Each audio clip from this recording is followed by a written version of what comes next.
사대교회에 주신 편지를 살펴보겠습니다. 이 사대교회는 소아시아에 있던 7교회 중에서 5번째 교회인데 아마 가장 준엄한 책망을 받은 교회라고 보아야 할 것입니다. 이 사대교회의 위기는 외부의 문제가 아니었고 내부에 있었다는 것이 더 심각한 문제였던 것을 알 수 있습니다. 이 상공업의 흥황과 더불어서 이 사대라는 도시 자체가 참으로 부유하고 풍족했던 환경 때문에 거기에 있던 이 사대교회는 오히려 신앙이 이름에만 그치고 활기를 잃어버린 영적으로 죽은 교회로 지적받았습니다.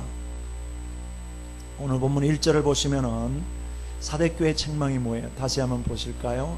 사대교회의 사자에게 편지하기를 하나님의 7영과 7별을 가진 이가 가라사대 내가 내 행위를 아노니 내가 살았다 하는 이름은 가졌으나 죽은 자로다. 심각한 위기지요. 살았다 하는 이름은 가졌으나 실상은 죽은 자로다. 이런 교회를 가리켜 명목상의 교회라 이렇게 보면 되겠지요. 이름만의 교회. 겉으로는 교회인 것처럼 보이는데 실상 그렇지 않는. 그래서 서울 사랑의 교회 고혹하는 목사님께서는 민족 대성회 연합 집회에서 이 말씀으로 오늘의 한국 교회는 사대교회를 가장 많이 닮았다 이렇게 탄식하시면서 정말 눈물로 회개를 촉구하시던 그런 말씀이 생각납니다. 한국교회 외형적으로는 자랑할 만하지요. 모이는 숫자나 규모나 모든 것들이 대단해 보입니다. 근데 왜 한 목사님은 한국교회를 사대교회를 가장 닮은 교회다 이렇게 지적하시는 것일까요? 뭘 보신 것일까요? 살았다 하는 이름은 가졌으나 실상은 죽은 교회가 사대교회였습니다. 제가 수년 전 소아시아를 갔을 때에 그리스를 가보았는데 그곳에 있는 선교사님이 그리스 교회를 가리켜, 여러분 그리스 교회는 그릭 오소독스라고 하지요. 히랍 정교회 이렇게 말하는데 이 그릭 오소독스 이 교회를 가리켜서 박제화된 교회라 이렇게 하던 말이 기억납니다. 여러분 박제가 뭔지 아시죠? 짐승의 죽은 가죽을 이렇게 속의 내장들은 다 빼내고 방부 처리를 잘해서 장식으로 이렇게 꾸며놓는 죽은 껍데기, 그 박제 아닙니까? 그리스 정교회는 이 그릭 오소독스는 그리스의 국교입니다. 국교처럼 되어 있어요. 그런데 그리스 사람들은 일생에 3번 교회 출석합니다. 출생해서 세례 받을 때, 유아 세례 받을 때 1번, 결혼식 할 때 2번, 장례식 할 때 3번. 그러니까 죽어서 장사 지낼 때 빼면은요, 살아서는 2번 가요. 세례 받으러 1번 갔다가 결혼식 때 1번 가요. 그런데 그들도 종교를 물을 때 자기들의 종교는 기독교라 이렇게 씁니다. 여러분 바로 이런 교회가 사대교회예요. 이름만의 교회, 죽은 교회. 이 사대라는 도시는 지난 주일 우리 공부했던 두아디라에서부터 동남쪽으로 한 48km 정도 지역에 있는 헬무스 강과 트몰루 산맥 언덕 한 450고지, 좀 높은 지대지요. 그렇죠? 한 450고지에 건설된 도시로서 BC 6세기경에는 리디아 왕국의 수도였어요. 그때는 아주 세계적인 대도시였는데 그 뒤에 가르수의 정복으로 파사령이 됩니다. 페르시아 영이 되었다가 나중에 알렉산더 대왕이 그 땅을 점령하게 되면서 그리스 영이 되었다가 나중에 수리아 안티오코스 에피파네스라고 하는, 여러분 이 사람은 대단한 사람이에요. 하나님의 성전에 돼지머리 올리고 제사했던 이런 사람인데, 이 안티오코스가 정복을 하여서 점령을 한 뒤에 나중에 로마의 식민지가 됩니다. 이 성경을 쓰여질 당시에는 로마의 식민지였어요. 근데 이 도시는 교통이 편리하고 또 모직물 염색업이 아주 발달되어 있었기 때문에 상업이 크게 발달한 도시였습니다. 그러니까 장사 잘 되고 무역 잘하고 교통이 좋으니까 좋은 물건들 많이 팔고 이렇게 해서 도시 사람들의 생활이 유복했고, 그러다 보니까 돈 많으니까 어떻게 해요? 사치하죠. 도덕이 해이해지고 퇴폐적인 풍조가 만연한 곳이었습니다. 이게 이제 사대라는 도시의 특징이었어요. 이런 도시에 교회가 생겼어요. 그 교회가 사대 교회입니다. 근데 성경을 가만히 보시면 이 사대 교회는 외부적으로 핍박이 있었다는 말 없어요. 또 우리 지난 주일에 공부했지만은 도아디라 교회 같이 뭐 이단이 있다든 니골라당이라든지 뭐 발람의 교훈을 따르는 이런 이단 사교의 그런 시달림이 없습니다. 아주 평안한 교회예요. 근데 사대교회 형편은 이거 문제가 많아요. 영적으로 죽어 있다 그랬어요. 외형적으로는 교리와 예배와 모든 의식이 제대로 갖추어졌는 것 같은데 내적으로는 신령한 생명이 없는 그런 죽은 교회였습니다. 의식적으로는 정통 보수를 부르짖고 구원은 우리에게만 있다고 하지만은 내적으로는 저들의 신앙생활이 불신자와 하나도 다를 바가 없는 신앙 행위가 전혀 없는 그러한 죽은 교회였습니다. 이름은 기독 신자예요. 나도 크리스천이다 표시는 해요. 그렇지만은 그 영은 사경에 있었다 이렇게 말씀하는 교회입니다. 생명력이 있는지 없는지 분간이 안 되는, 아무런 생명력이 없는 그런 교회였습니다. 자, 여러분 생각해 보십시오. 사대교회는 외부적인 핍박이나 환란이 없었습니다. 이단의 시달림도 받지 않았습니다. 생활은 유복하고 호화롭고 사치스러운데 너무 아니라니까. 오히려 이런 도시에 있는 교회는 자연히 세상의 영향을 받으면서 교회도 맥이 빠지고 생기를 잃어버려서 세상 사람들과 거의 같은 죽은 자와 같은 그런 교회였다 이런 말씀입니다. 이걸 보면 우리가 7교회를 공부하고 있는데 어떤 교회는 핍박이 많고 순교자가 나오지 않습니까? 안티바 같은 사람은 정말 녹가마에 들어가서 이렇게 불에 태워서 죽을 정도의 아주 처절한 순교가 있었던 그런 곳도 있는데 이 교회는 그런 게 없어요. 이걸 보면 신앙에는 핍박이 있고 환란이 일어나는 것도 필요하다는 것을 봅니다. 왜냐하면 너무 평온해지니까 영이 죽어요. 핍박은 우선 당하는 것은 힘들지만은 저는 볼 때에 영적으로 생각하면은 알곡과 쭉정이를 갈라내는 시금석이에요.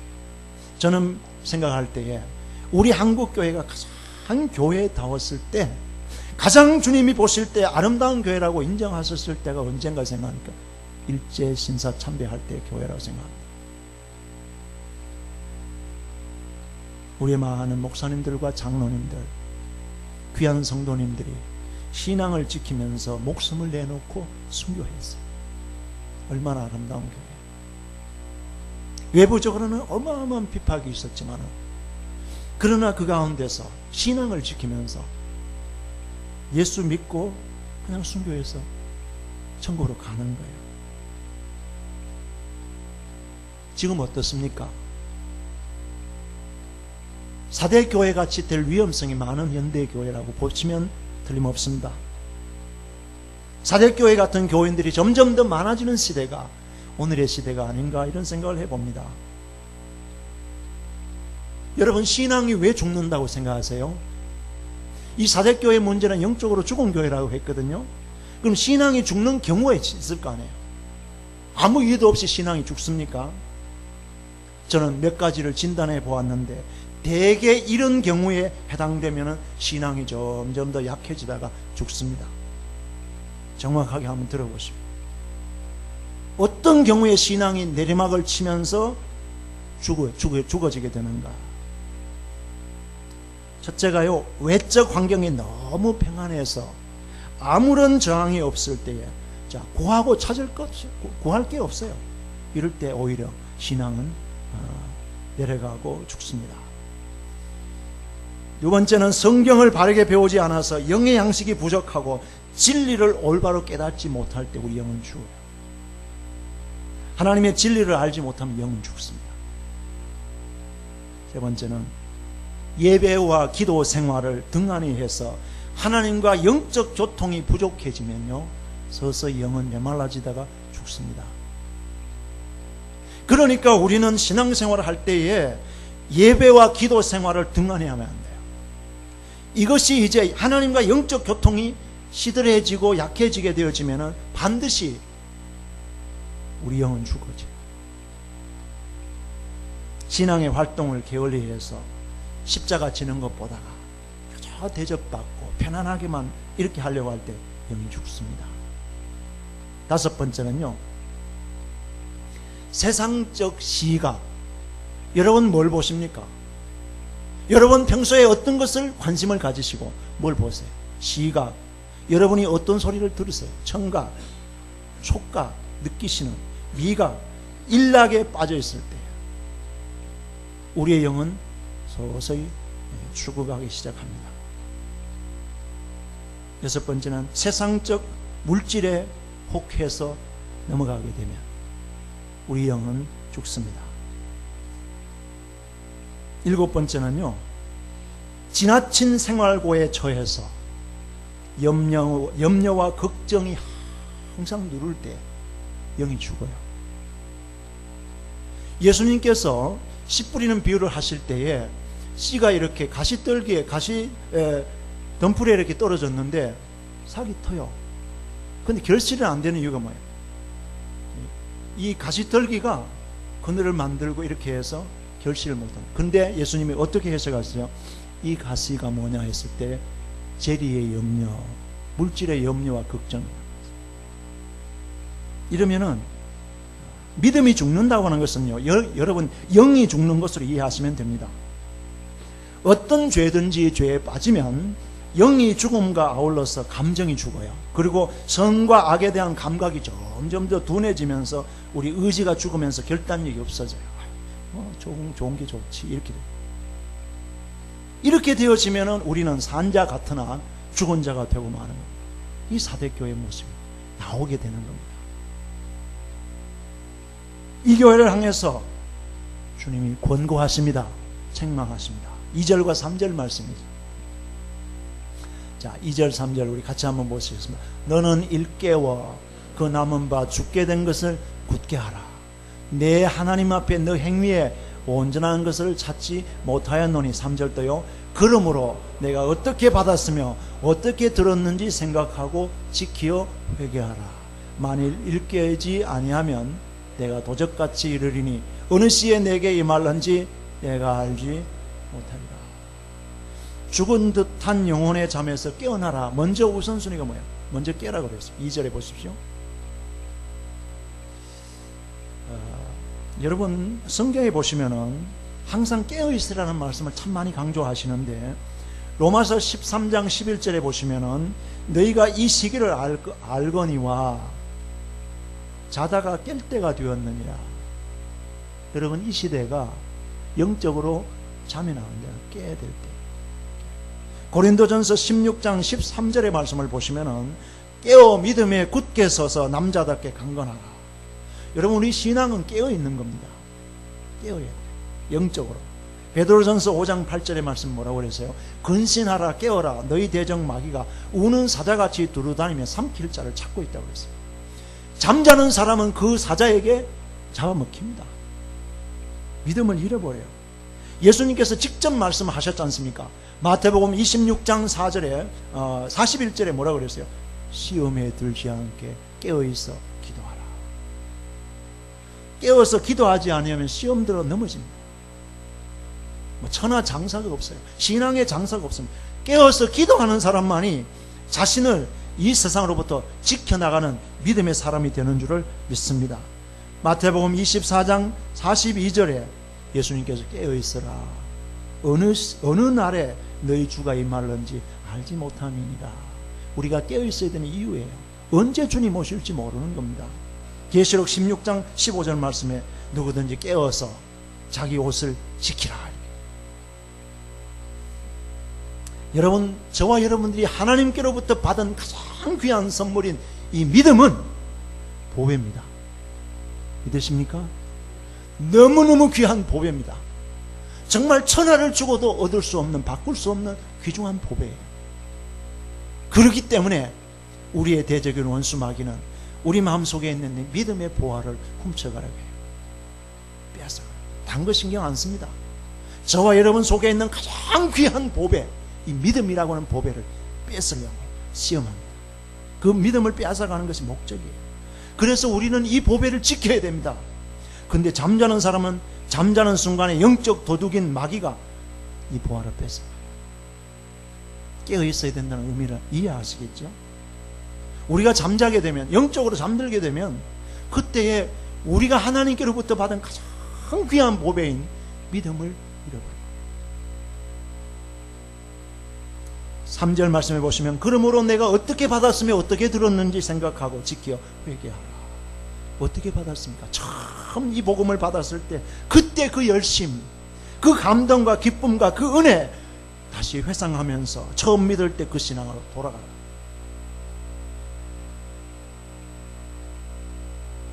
여러분, 처음에 예수님 만났을 때 얼마나 좋으셨어요? 제가 이 강의하면서 말씀드렸죠. 저는 초등학교 6학년 때 예수님을 체험하면서요, 너무너무 좋았습니다. 밥을 안 먹어도 배고픈 줄도 몰랐고요, 하나님의 성전이 그렇게 좋은 줄 몰랐어요. 학교 가면서 들어가서 기도하고 학교 갔다 돌아오면서 교회 먼저 들어가서 기도하고 집에 돌아오고, 예수님만 생각해도 감격하고 십자가만 생각해도 눈물이 펑펑 쏟아지는 거예요. 그때로 돌아가란 말이에요. 내가 어떻게 받았으며 어떻게 들었는지 생각하고 지켜 회개하라. 만에 일깨지 아니하면 내가 도적같이 된다. 우리는 언제나 영적으로 각성하고 있어야 되고, 언제나 긴장을 풀지 말고 재림신앙을 지키고 나가야 되는 줄을 믿습니다. 재림신앙을 지키고 언제 주님 오실지 어떻게 알아요? 저는 가끔 성경 공부할 때 말씀드렸지만은요, 종말은 항상 두 가지를 생각하셔야 돼요. 하나는 역사적인 종말, 하나는 개인적인 종말이에요. 우리 그리스도인들은 이 두 가지 종말을 꼭 생각하셔야 돼요. 역사적인 종말은 예수님의 재림을 통해서 이루어집니다. 개인적인 종말은 뭐예요? 나의 죽음을 통해서 맞이하는 겁니다. 언제 죽을지 어떻게 아세요?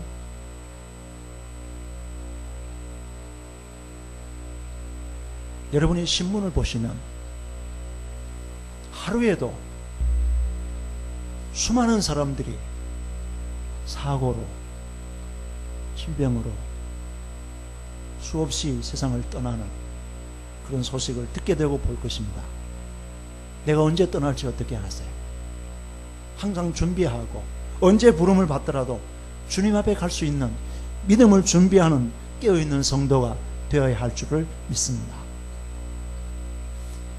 이런 사대 교회에 약간의 칭찬이 있습니다. 이거는 어떤 주석을 보니까 아예 사대교회는 칭찬이 없는 교회로 하는 그런 주석도 많이 있지만, 요거 한 4절 말씀 하나 가지고 약간의 칭찬으로 말씀하는 데 있어서 저는 칭찬으로 보고 싶은데, 자 4절 말씀 같이 보겠습니다. 시작. 그러나 사대에 그 옷을 더럽히지 아니한 자 몇 명이 내게 있어 흰 옷을 입고 나와 함께 다니리니 그들은 합당한 자인. 사대교회 성도들은, 사대교회 사람들은 대부분이 다 세속에 빠져서 신앙이 희미한 상태, 영적으로 죽은 상태에 들어갔는데 그 중에서도 그 옷을 더럽히지 아니한 자 몇 명이 나에게 있어서 그들이 흰 옷을 입고 나와 함께 다닌다. 소수의 깨끗한 성도들 때문에 사대교회가 명맥을 유지하는 겁니다. 여기 그 옷을 더럽히지 아니한 자 몇 명 그랬습니다. 여러분 10개 이상 10사람 이상 넘어가면 이런 단어를 안 써요. 헬라어를 보시면은 이 몇 명이라는 단어를 보시면은요, 헬라가 올리가 오노마타라는 그 말이 뭐냐면 적은 수의 이름들, 10손가락 안에 꼽을 수 있는 이름들이에요.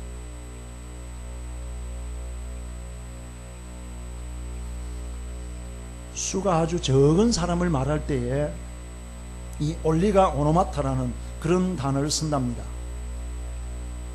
많은 수가 아니에요. 사대교회 몇몇 성도들이에요. 열 손가락을 꼽을 수 있는 성도들 몇 사람이 흰 옷을 입고 주님과 함께 다니는데, 이들이 주님의 마음에 합한 사람들이었습니다. 그 옷을 더럽히지 아니했다고 했습니다. 무슨 뜻일까요? 예수 그리스도를 진실하게 믿고 그의 십자가 공로로 의인이 된 의의 옷을 입으면서 세상 세속주의와 타협하지 아니하고 자신을 더럽히지 않으면서 오직 주님과 함께 하기를 힘쓰는 그런 소수의 사람들, 이 흰옷 입은 사대교회의 소수의 성도들 때문에 신앙의 명맥을 유지하고 주님이 이 교회를 그래도 붙잡고 계시는 줄 압니다. 여러분, 오늘 이 시대에도 흰옷 입은 몇몇 성도가 하나님의 교회를 지키고 있는 줄을 믿습니다. 우리 교회도 이런 성도가 필요하죠. 우리가 이런 성도가 되어야 되겠죠.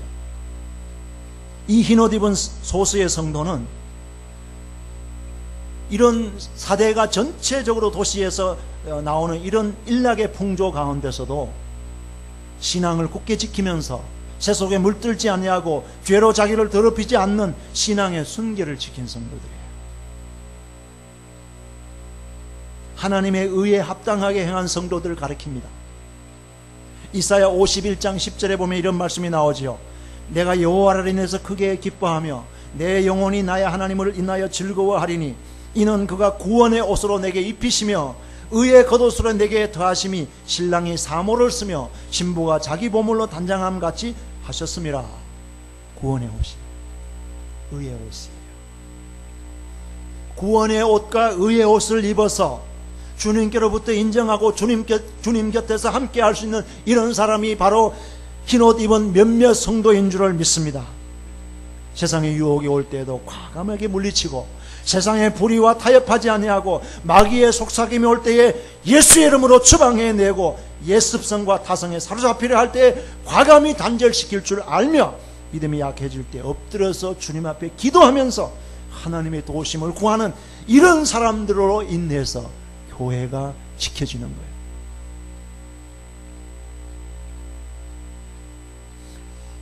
흰옷 입은 성도, 여러분 이제 요한계시록을 앞으로 계속 공부해 보시면 이 흰옷과 흰 깃발 많이 나옵니다. 흰색이 많이 나와요. 좋은 쪽입니다. 일단 흰옷이라고 하면 그렇게 생각하시면 돼요. 우리 한국 사람들 백이민족이라 흰옷 입는 거라고 해서 흰옷을 이렇게 했는데 아주 저는 성서적이라고 생각합니다.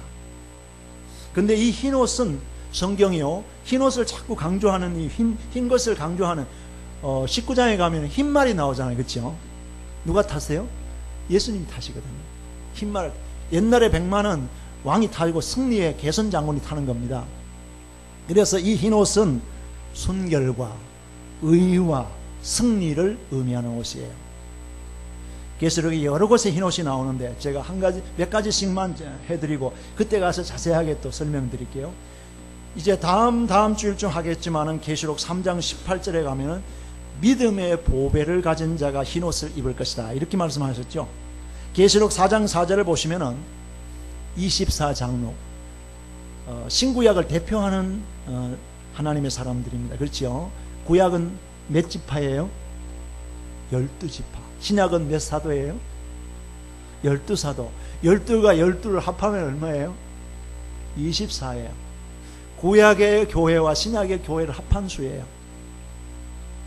나중에 다 자세하게 설명드릴게요.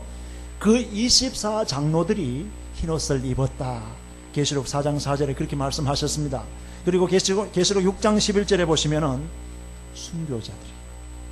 순교자들이 흰옷을 입었다. 이렇게 말씀해요. 7장 9절에 있는 말씀 보시면은 구원 얻은 큰 무리가 우리도 나중에 예수의 피로 말미암아 구원받아서 하나님 나라에 이를 때 흰옷 입고 주 앞에 서게 되어지는 줄을 믿습니다. 구원받은 큰 무리가 흰옷을 입었다. 이렇게 했어요. 계시록 7장 14절에 보시면 환난에서 믿음을 지킨 자가 흰옷을 입었습니다. 이렇듯 신실하고 믿음의 정조를 변치 않고 지키면서 의롭다함을 얻고 믿음으로 자기와 세상과 마귀를 이기고 환난을 이기고 승리한 성도들이 흰옷을 입었다. 그 말씀이에요. 그러니까 사대교회 성도들은 흰옷 입은 몇 명의 성도들이 정말 귀한 분들이에요. 이분들은 주님과 동행하는 사람들이었어요. 여러분, 말세에 더러운 옷을 입은 자나 벌거벗고 다니는 사람은 주님과 천국에서 같이 거닐 수 없습니다.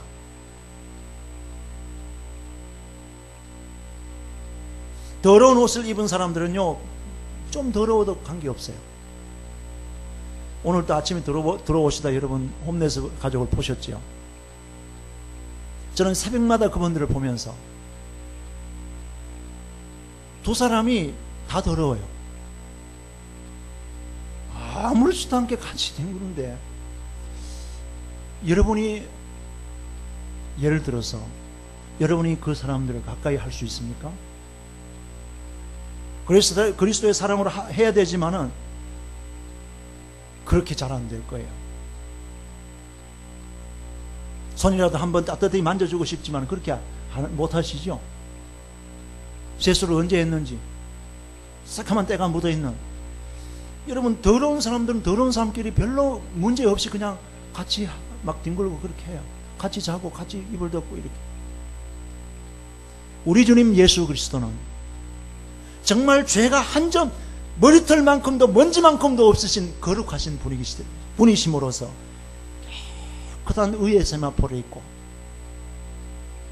그런 주님을 가까이 해야 할 우리들, 주님이 입혀주시는 의의 세마포 흰옷을 입지 않으면 주님과 함께 할 사람은 아무도 없는 줄을 믿습니다. 더러운 옷을 입은 사람과 동행하려면 더러운 옷을 입어도 괜찮겠지만은, 여러분, 깨끗한 옷을 입은 사람과 동행하려면 깨끗하게 해야 돼요. 예수님과 동행하려면 흰 옷을 입어야 돼요. 저는 우리 안디옥 성도님들이 이 사대교회 교인들 중에 몇몇 성도들처럼 흰옷 입은 성도들 같이 흰옷을 입고 주님과 동행할 수 있는 여러분 되어주시기를 축원합니다. 가장 큰 복이에요. 어차피 우리는 이제 이 세상, 대단히 우리 대성이나 우리 젊은 형제들에게는 미안하지만 여기에서는 6학년, 7학년 해당되시는 우리 성도님들은 우리의 살 날이 그렇게 많지 않고요, 이제는 우리가 하나님 나라에 가서 살 걸 생각하시고 그 나라에서 주님과 함께 할 텐데 어떻게 흰옷 입고 주 앞에 설 것입니다. 저는 이 사대교회에 정말 살아서나 죽은 것 같이 인정받던 이런 교회에 흰옷 입은 성도들이 교회의 명맥을 이어왔던 사실을 기억하면서 우리 자신 한 사람 한 사람이 이 시대에 주님이 인정해 주시는 흰옷 입은 성도로서 사명을 할 수 있기를 진심으로 바랍니다. 이렇게 하면 주님이 이제 약속이 있죠.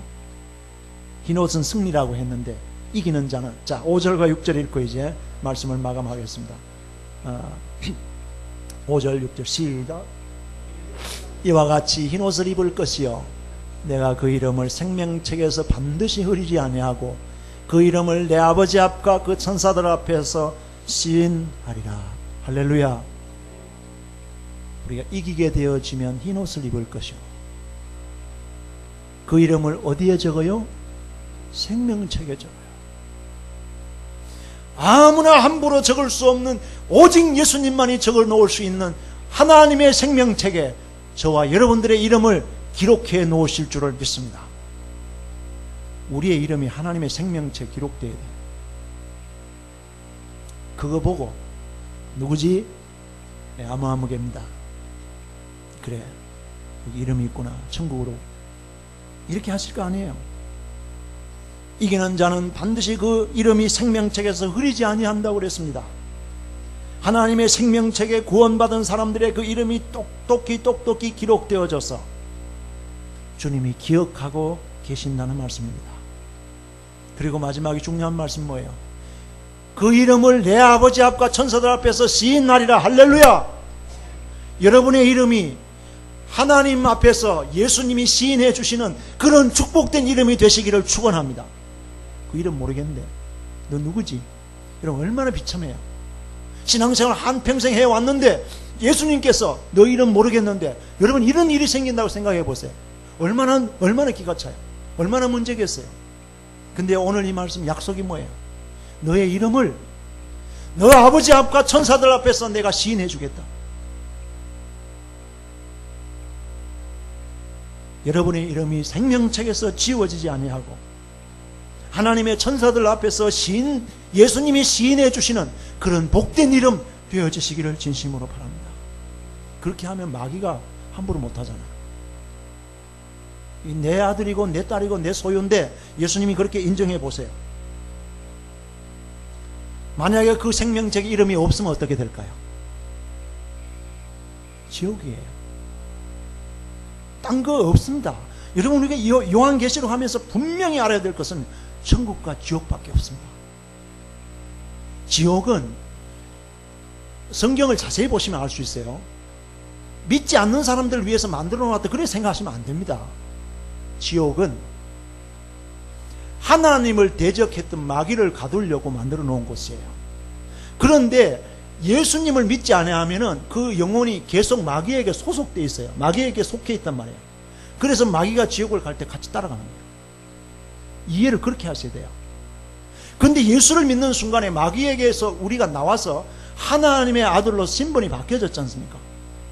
마귀에게 사로잡혔던, 마귀에게 속해 있었던 것에서 다 끊어졌어요. 그러니까 하나님의 생명책에 이름이 없으면 마귀가 가는 지옥으로 갈 수밖에 없습니다. 제가 여러분을 협박하려고 이런 말 절대로 안 해요. 성경 보니까 이렇게 되어 있어요. 예수의 영이 그 안에 함께하지 못하고 예수님과 함께 하나 되어서 예수님의 사람이 되어지 못하면 마귀에게 속해 있는 겁니다. 그러면 마지막에는 마귀가 가는 지옥에 갈 수밖에 없어요. 대책이 없습니다. 근데 우리의 이름이 하나님의 생명책에 올라 있으면은 우리는 예수님과 함께 하나님 나라에서 영생 복락을 누리게 될 줄을 믿습니다. 그래서 우리가 이 계시록을 읽으면서 공부하면서 참 참된 신앙이라는 것이 이렇게 중요하구나, 영적으로 살아있는 신앙을 지켜야 된다는 게 이렇게 중요하구나, 사대교회의 몇몇 성도들처럼 순결한 흰옷을 입고 주님과 동행하시는 여러분 되어주시기를 주의 이름으로 축원합니다. 기도하십니다. 하나님 감사드립니다.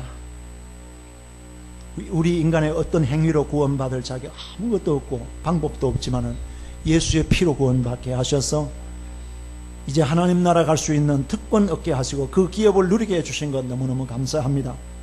사흘 동안에 사대교회 몇몇 성도들처럼 흰옷 입고 주와 동행하며 나가는 저들 되게 해 주옵소서. 우리 주님 예수 그리스도 이름으로 기도하옵나이다. 아멘.